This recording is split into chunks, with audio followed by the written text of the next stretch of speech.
Father, sorry, sorry, Daddy, sorry, Padre, King Meliodas, I'm so happy to see you. Bro, what was that?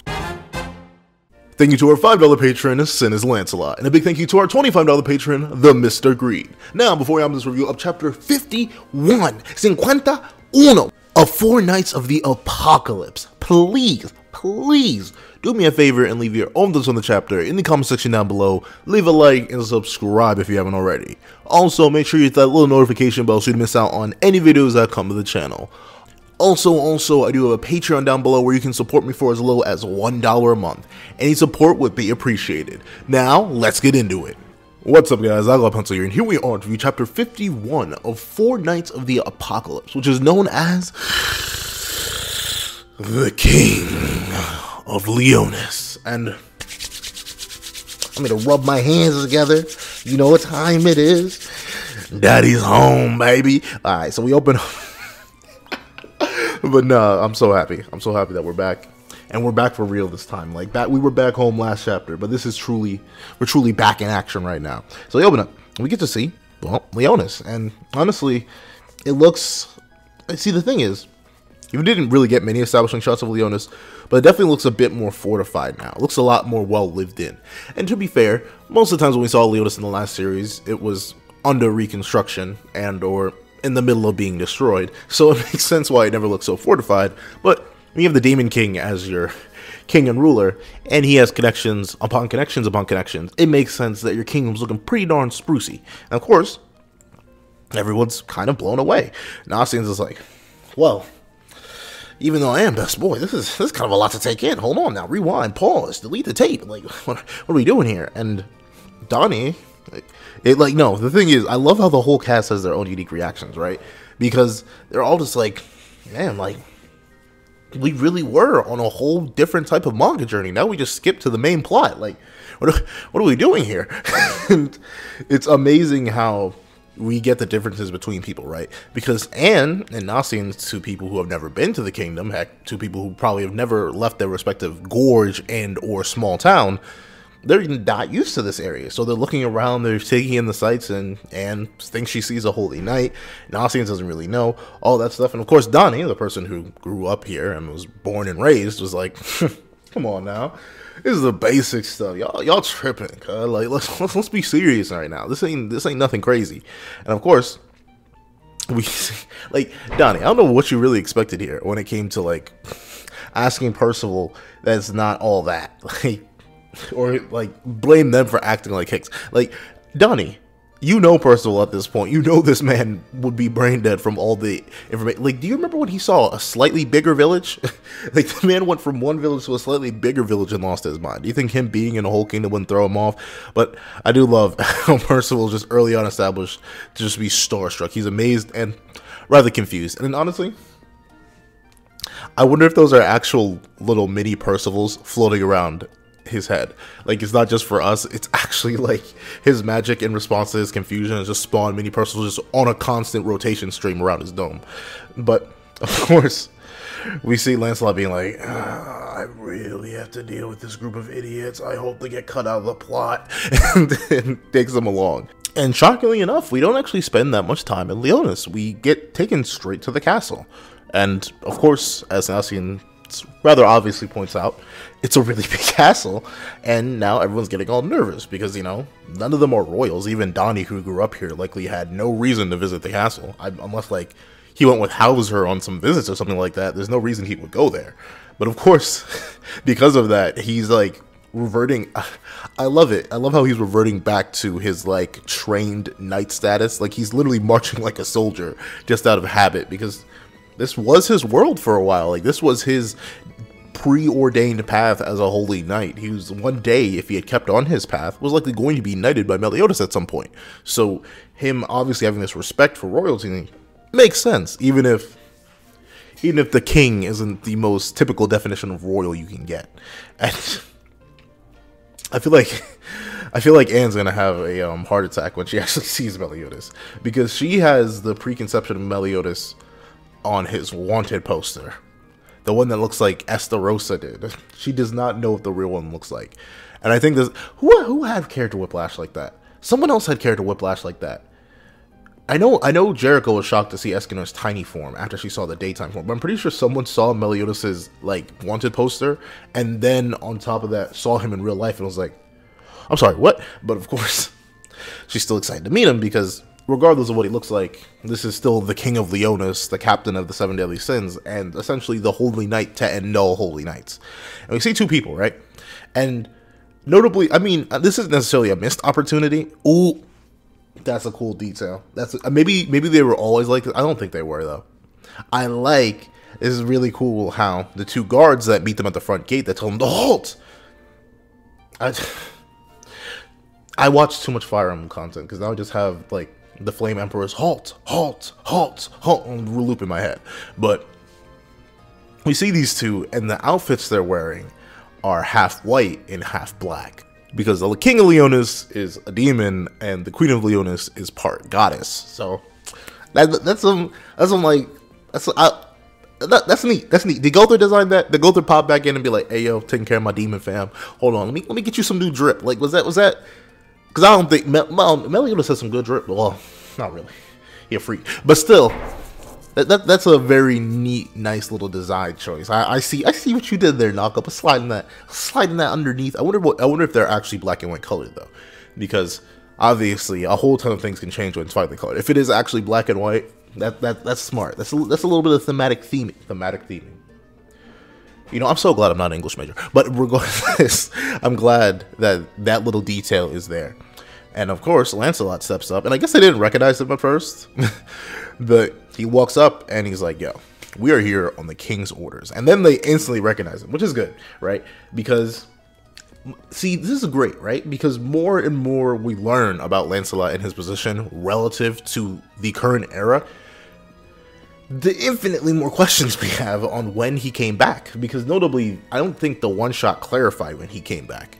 So he obviously he came back long enough that guards would recognize his basic appearance. He has some sort of standing with Meliodas. He has a mission from him. He met with his dad and or uncle to learn spells. Like a whole ton of stuff happened, but there's a whole ton of stuff that happened off screen that we could still learn about, and that's all I'm always excited about. Like Nakaba, he's doing a very good job at building mystery within an established world with the established pieces he has set up. In a series that, honestly, after it explained itself so much and pretty well, except for the chaos stuff towards the very end, I really didn't think it was going to happen. So leaving us with these localized character mysteries is very good writing. It keeps you tied into the narrative, even if on a macro sense, there's not much more to learn about the world other than the chaos stuff. So I'm excited. And of course, Lancelot drops the big K word and says, the group's here to meet with the king. And like, I'll get on him for a second, but we see that everyone, Donnie, and Nasians are a little bit like,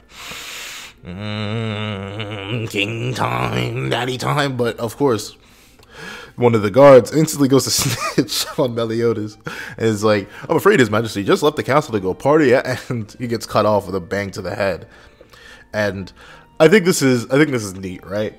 Because it shows that it does 2 things, right? It shows that Meliodas, despite becoming king, hasn't like lost any of his playful luster, if you will, because he is the king now. But that doesn't make him above heading to the boys' hat, you know, going to knock him back a few drinks, you know, hanging out, on some parties with the boys, you know what I'm saying? Though, who is he partying with? I mean, like, they're the humans, but I doubt, like, unless we suddenly get like a big 7 Deadly Sins reunion, which I highly doubt. I mean, Bond probably wasn't gonna be here. He still has to rule over Benwick. I doubt King's gonna be here. He has the whole fairy realm to rule over. Diane is likely with King. And then on top of that, Merlin's with Arthur. And Escanor's dead. And we know Gother isn't anywhere near the kingdom because he's still hanging out in Demon Town. So I guess he, Gil, Hauser, and, well, Hauser may still be rebuilding an entire area depending on how long it's been. So maybe not even him. Maybe just Gil and Meliodas breaking it down with Margaret. I don't know. But of course, it's cool that not only Meliodas' like natural playful attitude has stuck around and influenced the kingdom, but his charisma and trust has really taken root, right? Because we're told at the end of Seven Deadly Sins that, by Bond, ironically enough, that, hey, you think if your dad really was like this evil villain and stuff like that, people would love him as much as they do. But in actuality, that was mainly being told to us and shown in like one panel, but just by this basic interaction, by how comfortable the guard is with saying that, and how comfortable the two guards are with the idea of their king going out and partying, it's a regular occurrence. Like he has developed a trust with Leonis that is so deep that it's unspoken. Like this is just something that they know that he'll do, and he'll still get all his work done, assumedly, very assumedly, we don't know. But I'd say that Meliodas did a very good job of taking over after Bartra stepped down. It's really, really nice. I like that. And, of course, His Majesty is making rounds on castle property, and obviously, already Anne's little perception of Meliodas has been shattered slightly. Even so, Vaughn looks shocked. He's like, huh? And yeah, that's interesting, right? So I guess Donnie really knows nothing about his king, which is weird. Because, well, then again, these are direct guards of the castle, so they probably interact with Meliodas more than like common folk would. But isn't Hauser still like pseudo captain of the Holy Knights? Like, I feel like Donnie should know a little bit more. But then again, who knows how long it's been since Donnie actively deserted and stuff like that, and how much he actually cared about doing stuff and paid attention to things like that. But and obviously getting her perspective broken a little bit, she's like, out partying? The Meliodas from my fanfics would never do that. And I love how Nasian's is just like unspoken, like, well, it'd be like that when it'd be like that sometimes. And of course, the person who knows Meliodas the best is like, that bum again. And that's the thing. I love how Lancelot was always the more serious of his father and uncle. Like, I remember all the way back in his one shot, he was the one like getting on Bond's case about letting humans into the forest and letting them trade junk for fairy resources. Like, Lancelot was always a serious type. So it's not surprising to me that his lackadaisical uncle would be a constant stressor on his likely fairy extended lifespan. I think that's very, very cool. And of course, they have to kill some time now, because I guess Lancelot, but the thing is, right, Lance, you know where, well, at least you should know where the Boar's Hat is. Like, that's the most likely place that Meliodas will be partying at. So you don't really need to kill time. You could just be like, all right, follow me again. I know exactly where he is. But, you know, plot, tension, stuff like that.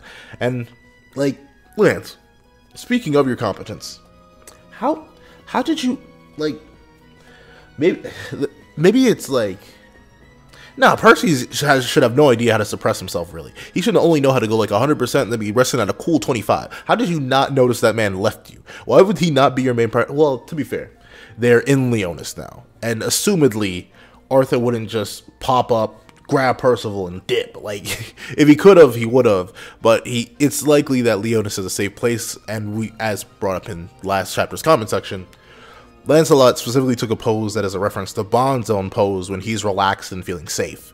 So, it's likely he let all of his defenses down. Just assume Percy would follow them, like any normal person would. So, of course, Percy, being Percy, wandered off because he's lost. This is a big new area for Percy. This is like taking someone who grew up on an isolated island and then like taking them to another isolated island, then to a town, then to a slightly bigger town, and then taking them to New York City and expecting them to not get lost or wrapped up in the sights and bustling atmosphere. Like, of course, someone like Percy would definitely get lost in some place as big and as complicated as Leonis.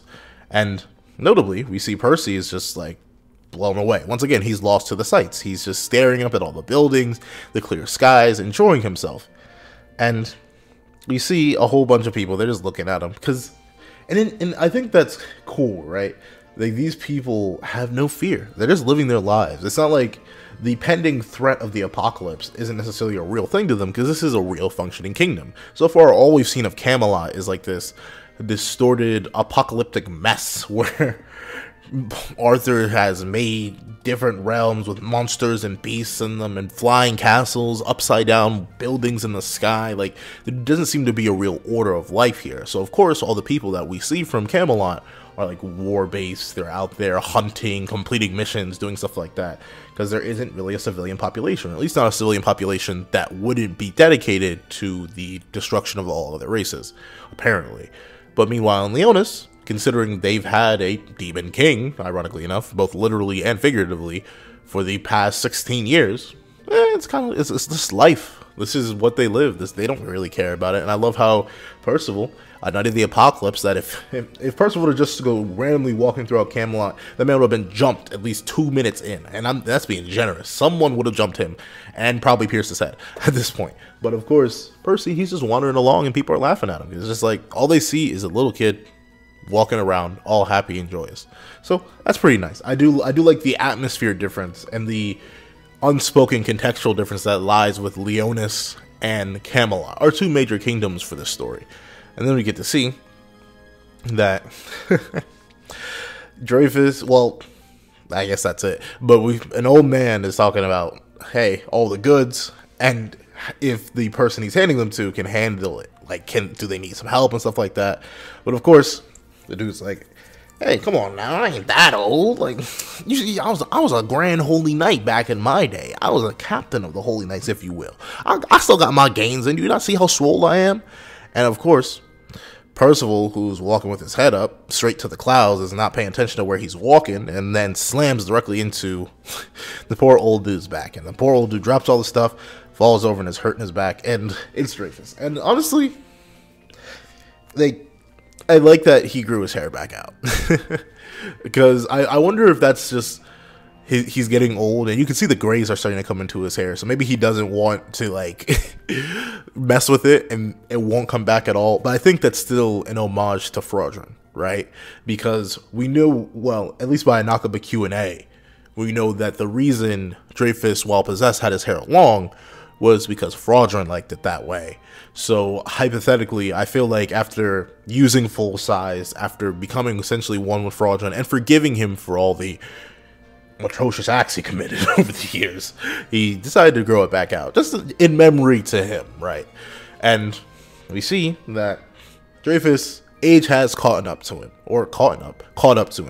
and I guess, I mean, it makes sense. Notably, let's see. Dreyfus was, I think he was like in his Grimoire. But even then, he probably was in his 40s or so. And hold on, let me just look it up.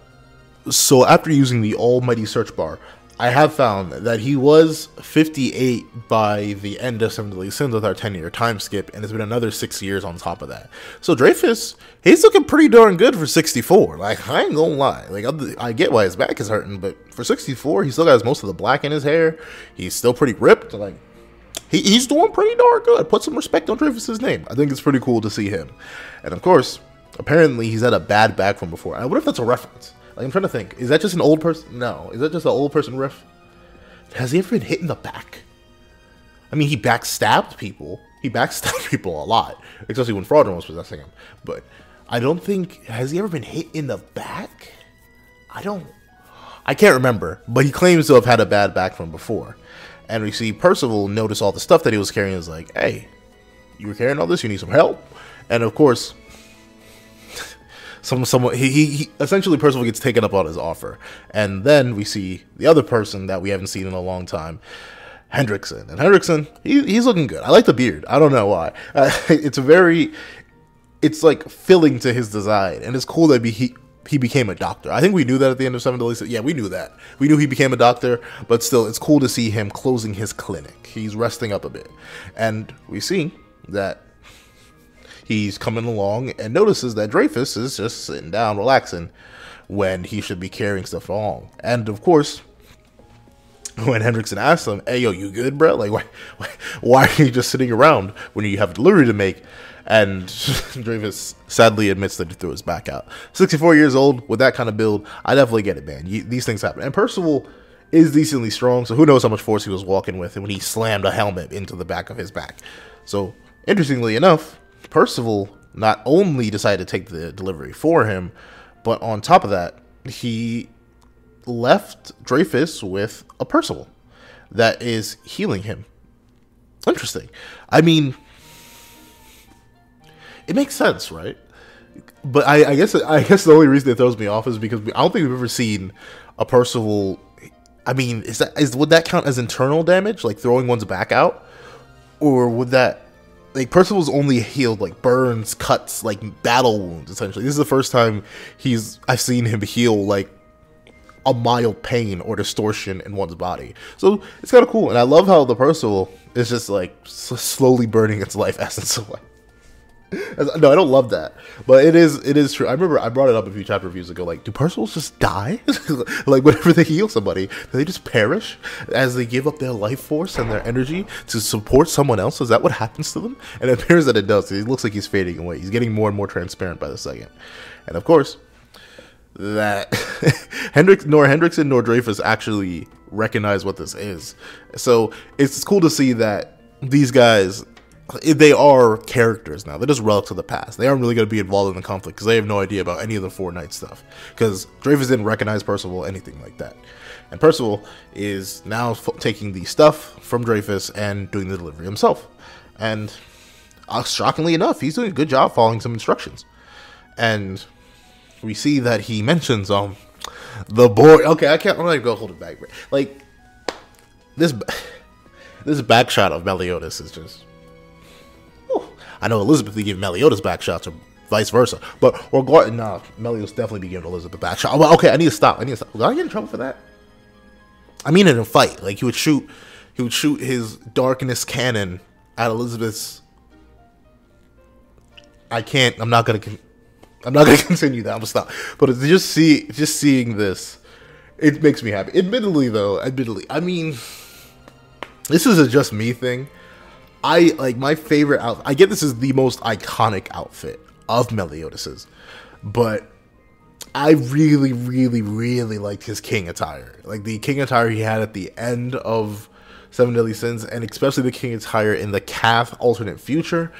Oh, it was infinitely drippy, dog. Like, I just love that. And I know at the end of Seven Deadly Sins, the last time we saw him was in this outfit. This is obviously his more comfortable outfit, so I get why he's wearing it, but darn, he would have been so drippy. Okay, I'm sorry. But we see that Meliodas is walking along and being like, hey, yo, what's good, bruh? Those crates are from Hendrickson's free clinic, and I love how it's free. Like, Hendrickson's like, I'm a doctor, but I'm not going to charge you. I've done enough harm to the kingdom as it is. I might as well not harm your pockets. So, you see that it is indeed. These are from the clinic. And we note that, ironically enough, I guess Percival doesn't even recognize what Meliodas asked him, because it takes Meliodas to walk up and be like, yeah, they sure are. The Ale Groot. Ale Groot. Is this supposed to be fruit? Ale Groot. Is that a thing? Hold on. Once again, I run to Google. I'll be right back. Well, I'll be. Groot is an actual thing. I thought it was just like a misspelling of fruit for some reason. But no, yeah, it's just a different type of beer. So, can I say that? It's a different type of flavorful drink. By the way, you know the like button is free, and I greatly appreciate it if you hit it, and it greatly helps the channel if you do. Please hit the like button. But regardless, we see Meliodas, and of course, he asked the very obvious question of like, well, I don't know who you are. And Dreyfus was supposed to drop this off, or at least Hendrickson was. So, you know what happened to that guy? And Percival honestly answers, like, oh yeah, I ran into him and he hurt his back. And, like, I wish I could play up the thing where I just say, like, oh, the mysterious stranger, but I'm not going to. And these two have this playful conversation. So, Meliodas calls him a kind kid for helping out this old man that threw his back out. And, like, it's interesting. But then again, once again, the only reference that Percival has from Meliodas is that wanted poster he may have seen like once that Anne had, and other than that, he has no real reference of him. And Meliodas, like I said, he isn't dressed in his kingly attire; he's just dressed like some random barkeep. So, and Percival probably doesn't even know what a barkeep looks like, and thusly, it makes sense why he has no idea who this is. And once again, it's cool, right? Because they're passing by people, yet no one's making a big deal out of it. Everyone in the kingdom should know what Meliodas looks like. Except for maybe Britannia, I guess. But everyone in the kingdom should have a decent concept of who their king is. And him just walking around doesn't cause any fuss. It doesn't cause any chaos or any craziness. He's just there. He's just living life as he should, as king of a kingdom. And I love how it's just casually, non-verbal storytelling. We see a whole ton of show don't tell with Meliodas and Percival just making a casual stroll throughout the kingdom with no one interrupting them. And we get this explanation of the Boar's Hat, the place that Meliodas works at. And apparently it's a tavern, kind of a famous one. We serve fine drink from all across Britannia. And it's kind of cool. See, like, this is, the nostalgia just hit me a little bit. I'm not gonna lie, to it up a little bit. And Percival's like, oh, neat. And I do think it's cool that it's implied here, at least, that Meliodas didn't even recognize who Percival was until he saw his old weapon. And this, I hope he holds it. Like, this I know this is super weird stuff, especially like I talk about Seven Deadly Sins all the time, so I'm obviously like leaping through the original manga, just going through like finding scans, finding panels, stuff like that. And obviously Meliodas appears a lot throughout the original manga, so I see him a whole ton of the time. But for some reason, seeing him here is just completely different than seeing him in the original series. And that's obviously why, because it's new content for him. New content, like this is the first on-panel Melly content that we've had since whenever the manga ended. Like, we've seen him in the movie, but that doesn't count. So I'm super happy to see him on panel.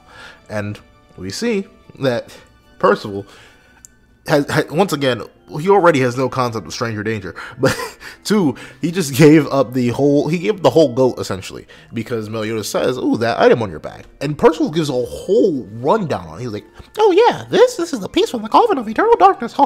Put the piece together, and they say we'll be in big trouble. Me and my friends gotta get this piece back from some bad guys and keep it away from them." And like, Percival.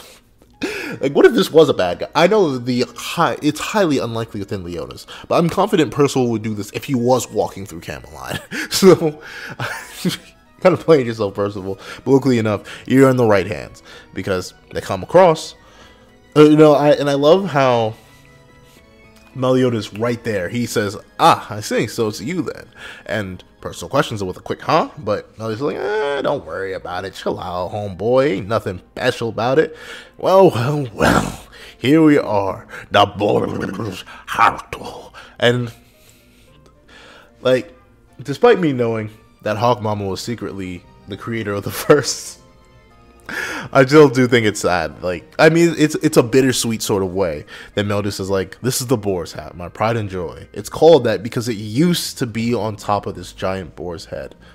This is actually the third Boar's Hat, but I won't bore you with the details. I wonder if this one, I'm not sure if there was a fan contest for it. I highly doubt it, because this is supposed to be like the big reveal of it. But I do remember the second Boar's Hat was designed by a fan and sent in. So it'd be kind of cool if this one was too. But yeah, of course, this used to be on the back of Hawk Mama, but obviously Hawk Mama isn't with us anymore because she's with Arthur now. And thusly, we have this one, a permanently locked spot. And I love how it has its own little like centerpiece in Leonis. Like, it has its own little stone walk up, own little bush and grass. It seems to be surrounded by trees. So like, this is like some place you'd find in a clearing, right? Like, you would go, well, not in a clearing. What's the example? Like, you say you're in the big city and you stumble across like a national park. This would be in the center of a. I feel like a national park is too big. Not a national park, but like, I don't know. It would be an isolated spot that everyone knows about. That's in the center of the big city, and I like that because of course it would be. Meliodas would use his kingly power to assert that rule at least. Then we get to see that Percival is the only thing that Percival paid attention to was the idea that there was a pig big enough to wear this. And yes, Percival, you'll be fighting the new owner of that pig very, very soon. No, I'm kidding. Oh, like, I talked about it in one of my recent videos. I'm definitely going to go more in depth when I talk about Arthur in his own upcoming video. But it would be so legendary on some I can't say it because that's a spoiler for Bleach. Now that I've read Bleach, I just want to spoil it. But actually, wait, I can use this. It would be amazing if we got like a start of the Arrancar invasion. Like, just out of nowhere while everyone's living their regular lives, Arthur just popped up with his squad and said, I bet, run up the entire kingdom, loot that bad boy. And they just went on an assault. Because it would be cool if Percival did just get to. I'll do it. I hear with a whole hypothetical like meeting between Meliodas and Arthur after all this. I'm gonna write that out. Hopefully I can draw it out too, but I do not have the artistic skills to replicate Nakaba's art style perfectly. So it's gonna have its own little kinks. But of course, we see that Percival is excited to find out that Meliodas does own this place, and I love it once again. Percival's like, wow, even though you're a kid my age, you run a tavern. I'm sorry. I'm so sorry. You're like, but it's free. But the thing is, Meliodas kind of he ignores the comment, but it does make sense. Meliodas and Percival, hold on, they literally, in fact, maybe that's just like the hill size, but it even looks like Percival's a little taller than Meliodas, which is kind of shocking because like Percival is short, like unbelievably short. Like I figured Meliodas would at least be tall. Isn't Meliodas 5 feet? I thought maybe Anne, Nasians, and Donnie must be extremely tall, but of course, Meliodas, he puts that aside. It's like, just put the stuff down, whatever. And he asks if he's hungry. And of course, Percival, who hasn't eaten since the morning, is like, oh yeah, you know what? Just got out of a death match with a whole bunch of knights and realized the person I first met was a liar and is actually a human being. So you know what? The hunger has fallen to the wayside. So yeah, I wouldn't mind a quick bite to eat. And of course, Meliodas, in his typical sadistic fashion, is like, oh great, I'll give you a meal to pay for that delivery. And like, you think 16 years of owning a bar with no Bond, like the people just gotta come for liquor, right? Like he doesn't have a cook now. Like at least before Bond worked there, but now that it's just him, how does he not have a? Well, he's the king, so all restraining orders and like warrants to close the boar's hat down would have to go to him. So you know, that's probably how he gets away with it. And the thing is, he makes a pretty good looking pudding, like this gigantic. The boar's hat special pudding, it actually looks really good. It looks prepared super well. So maybe, because before it just looked awful and it tasted awful. That's why it was called leftovers. But now it at least looks appetizing, but apparently it will taste awful because the ingredients are veggie cast-offs and Groot. So alcohol fruit. what are we gonna do with this? But of course, Percival's like, oh, pudding. And the thing is, he says he's never tried it before, which implies he doesn't even know what it is, which is always hilarious to me. So he's get told to dig in. You see the shot of the new tie, which is kind of interesting. I don't know how I feel about the new tie. But we see Percival, he takes a big old bite and he's like, ah, it's sweet, it's spicy, it's bitter, it's smelly, it's poison. Yo, I didn't think about this in my initial read through of the chapter. Do you think Could Nasians replicate the effects of Meliodas' food if he eats it? Like, if he were to eat it and then launch it out at people, would that just instantly KO them like it did Percival? Because, Percival is insane, like, internal structure-wise. The man's super strong, so it's crazy that this knocked him out. Like, this put him on death's door. Because he sees his grandfather calling out to him, and all of his friends calling out to him, and as he almost dies, he gets roused back to consciousness and life. Slowly but surely. And notably, he's laying up in the top of the boar's hat on a bed, freaking out, but his helmet's off, his coat's off. Hey, yo, Meliodas. No, bruh. You're like 4,000 and something. What you doing touching these kids for, bruh? That ain't even your son. But of course, Percival, after fighting for his life, wakes up and looks around and is like, hey, are you awake, Percival? And Percy's like, yeah. I saw the afterlife, but other than that, I think I'm fine. By the way, Meliodas, you don't like buttons free. But the thing is, Percival asked a very obvious question. Wait, how do you know my name?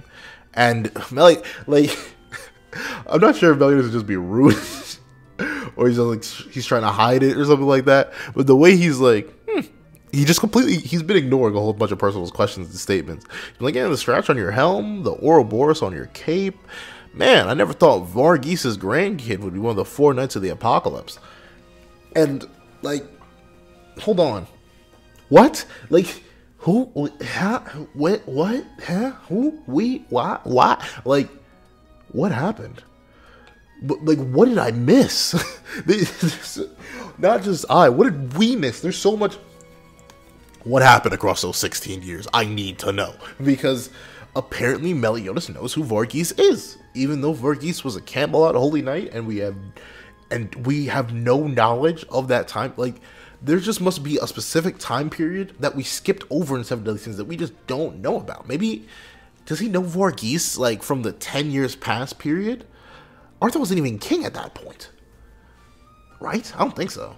Well, no, he was a child king, so maybe he would. I don't know. I'm just kind of blown away. I ain't even gonna lie to you, buddy. Like, it's kind of crazy how much information is now on the table. Like, this is making the world is so much more expanded on and also interconnected than it ever was before, and that excites me and terrifies me. It excites me because great, massive interconnected world with a whole bunch of variables and topics that we can discover and talk about and theorize on. But it scares me because I read Seven Deadly Sins, and Nakaba is very, very good at putting information on the table that could be extremely interesting and then never touching on it again. There's so much of that juicy background lore in Seven Deadly Sins that I'm still feeding for, that I know we're never going to get in anything other than like a Q&A answer. But it's there, and I'm still going to be cautiously excited for it here. And obviously, Percival, he's blown away by the fact that someone knows his grandfather from here, some random barkeep. Who the heck could this be that you know my granddad? And about the 4 Knights. Hey, wait a second, I just realized I followed you, let you drug me, and put me in a random bed, and I don't even know who you are. Who are you? And we see that this ain't just anybody. He's like, yo, chill out, homeboy. Let me introduce myself then. My name's Meliodas, Tavern Keeper and King of Leonis. That's a bar there. Yo, Meliodas, King of Leonis. You know he's the one with the onus. Like, come on now, bro. Meliodas is back. And, like, something about the tie throws me off. I don't know, maybe it feels weird. A striped tie just doesn't fit. I guess it's the maturity, right? Like, he has to be more formal with the striped tie to distract you. But I'm super happy he's here. Like, this is a character that I fought for, I fought against. I love to draw. I hate to draw. So there's so many Meliodas. I'm happy he's back. And honestly, out of all the ways I thought the 4 Knights were gonna meet up with him, or at least our group was gonna meet up with him, I didn't think of it being this way, but I think this way is perfect. So now, what does this do? Like, what does this chapter do? One, it gives us a whole ton of context on what Meliodas knows and what he doesn't know.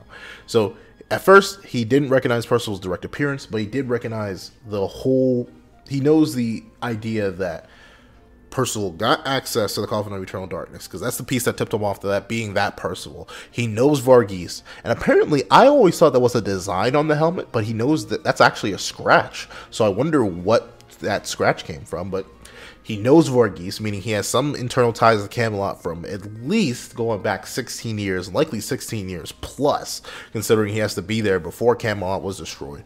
We know that Meliodas is doing his king duties, but obviously he's a little bit distracted with other stuff, such as running a bar. We know it's very, very likely that he is the only line of defense Leonis has right now outside of his wife. Speaking of his wife, we don't know the whereabouts of Elizabeth, but I'm assuming she's alive and well. She should be... She was what? She was 16 at the end of... Hold on. Once again, I run to the power of Google. And with the power of Google compelling me, I can confidently say that she was apparently only 27 after the time skip, which is true. She was 16 in Seven Deadly Sins, which is...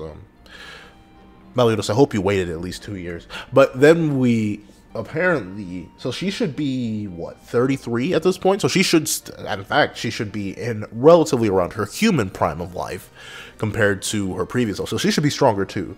So it's likely our only 2 lines of defenses are the Holy Knights, which, who knows, maybe they have gotten stronger. Unfortunately, the Ancient Dragon wasn't much of a good scaling tool, so I can't necessarily say if House is stronger or weaker than before. Who knows? And we know the only Holy Knights that should still be around are like Gila, Hauser, but he's not even here right now, Griamore, and Gilthunder. Gilthunder is likely the current running captain of the Holy Knights at this point, so he should have gotten stronger, or at least he should be around the same level of strength, so there's that. But obviously they'd be fodder to Arthur if Arthur showed up, so the only real defenses are Meliodas and Elizabeth. It's cool to see that Meliodas, his king status is it's there, but he's not taking it all too seriously, and the kingdom isn't taking it all too seriously. That's why he's allowed to go out, party, hang out, get drunk, you know what I'm saying? Have a good time. But the other interesting thing is that now he's having a one-on-one with Percival, something that I wasn't necessarily expecting. I don't think in the time span that Percival was on death's door, maybe it was, maybe he was, maybe they got time to catch up to him. But considering Lance said that he needed to kill time with them and not take them straight to the Boar's Hat, I'm assuming we may get a little separation from the group, and then Percival's going to catch Meliodas up on everything that happened. And then when Lancelot finally finds them, it'll be a whole conversation discussion on what to do next. And we may commit to a training arc, which I do think our current cast needs if they want to go anywhere. However, I also do think there's a high likelihood that I want to say we'll see Tristan soon, but I'm not sure. Right? Because either A, the other Knight of the Apocalypse is Gawain, so Tristan could be out looking for Gawain right now, or B, the other Knight is King and Diane's kid, who we still haven't seen yet.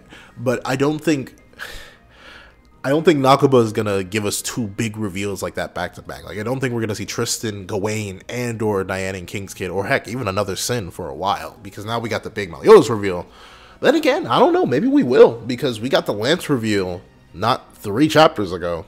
So it would, if Nakaba really is just trying to get the story into motion, maybe he is just about to just start dropping stuff on us. So I don't know, I'm really excited to see where the story could go. However, this chapter, it's not as the thing is, I like the chapter even though not much happens in it, right? Because essentially all it is Percival meeting Meliodas, but the or like the way it's dressed up is what I appreciate the most, right? Like the idea that it establishes so much about the kingdom and how the people feel about Meliodas and how Meliodas feels about the kingdom. It does so much background fuel and build up to important parts of the series, or not necessarily important parts of the series, but parts of the series that I enjoy, parts of world building that I enjoy, that I really, really like it. So this chapter is a 13 out of 10 because Meliodas is back. Obviously, I love that, but outside of that, not much happens. So I'm excited to see what's going to happen next. However, those are my thoughts. Please tell me your thoughts in the comment section down below. Thank you guys so much for watching. Please remember to like, share, comment, and subscribe. And make sure you hit that little notification bell so you don't miss out on any videos that come to the channel. Also, I do have a Patreon down below, and I'd appreciate any support you're willing to give. You can support me for as low as $1 a month. Now, thank you so much for watching, and I hope you guys have a wonderful day. This is that guy with the pencil, writing off.